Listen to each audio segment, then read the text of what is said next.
ఇంకా చీరలు హొక్కలు dozen dozen చీరలు కొనుక్కున్నారు వాడుకోవటానికి. కొత్త సరుకు వచ్చింది, కొత్త సరుకు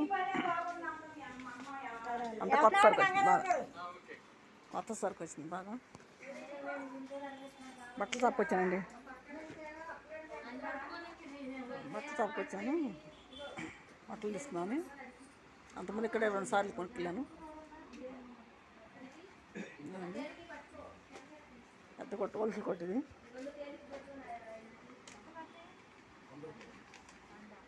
అన్నీ మంచి చీరలు వచ్చినాయి. మామూలు బయట అమ్ముకునే వాళ్ళు కూడా ఎక్కడ వేసుకెళ్తారు.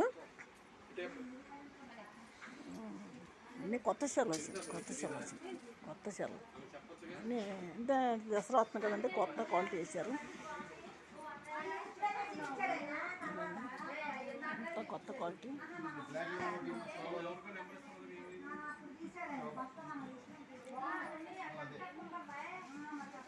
విజయవాడ మార్కెట్కి వెళ్ళి, కాళేశ్వరం మార్కెట్టు సందు.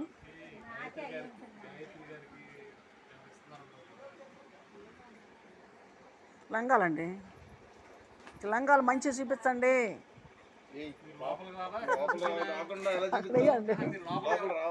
వస్తా, మీరు మాట్లాడుకున్నారని ఫోన్ చేశాను. అప్పుడు మీరు ఎట్టింది, ఆయన లేరు అన్నారు. 3 చీరలు డ్యామేజ్ వచ్చింది. ఏం చీరలు? 2 కాటను, 1 సిల్క్ దాంట్లో తీసుకెళ్ళి డ్యామేజ్ వస్తే తేవాలా? ఫోన్లో పెట్టాను కదా. ఫోన్లో పెట్టానండి, వాట్సాప్లో పెట్టాను. నాకు పెట్టి ఉంటారు అయితే. మరి ఎవరు ఎత్తారు? రోజు పెట్టాను. పింక్ కలర్ది పెట్టా, పింక్ కలర్ తోటి 2 చీరలు విడిగా పెట్టలేదు. కాటన్ పెట్టలేదు కానీ సిల్క్ది పెట్టా. అది 450 పెట్టి తీసుకున్నా. కాటన్ వేరే. ప్రతి చీరకి ఎలా ఉంటుందని మాకు తెలియదు. మీరు తీసుకొచ్చేస్తే మేము కంపెనీ రిటర్న్ గప్పని కట్ చేసేసింది మిషన్. అప్పటికి ఆ మాట అన్నారు, మీరు కట్ చేస్తే మీరు తీసుకోగా అనేసారు. కట్ చేస్తే మీరు తీసుకోవాలా అన్నారు. ఇప్పుడు ఏం లంగాలు కావాలా మీకు? లంగా